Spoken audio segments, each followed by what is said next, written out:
aastal on hõimupäevad pühendatud loodusele ja keskkonnale ja tegelikult eks see ongi üks ja seesama, kas me hoiame oma keelt ja kultuuri, aga samas ka elukeskkonda, sest see on see, mis aitab meil edasi kesta ja oma pärandkultuuri ja esivanemate tarkust anda edasi.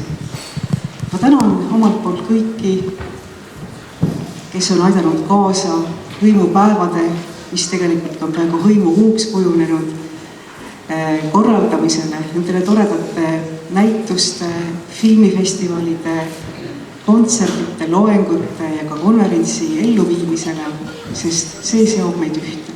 See teeb selle oluliseks ja väärtuslikuks, mida me nimetame hõimupäevadeks. Soovin teile imelist kontserti täna ja ka homme ja kaunist hõimupäeva teile kõigile. Aitäh!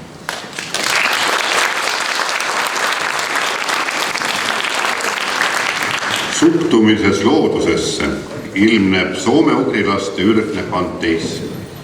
Mitte inimene üksi pole Jumala ainuesindaja siin maa peal, ammugi mitte kuningas või valitseja kogu looduse üle, vaid kõik maailmas elab võrdset elu ja on osa jumalikust jõust.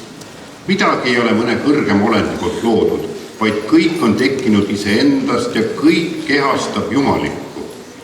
Põhjala vaim saab iseendast teadlikuks sündimise ja kasvamise läbi.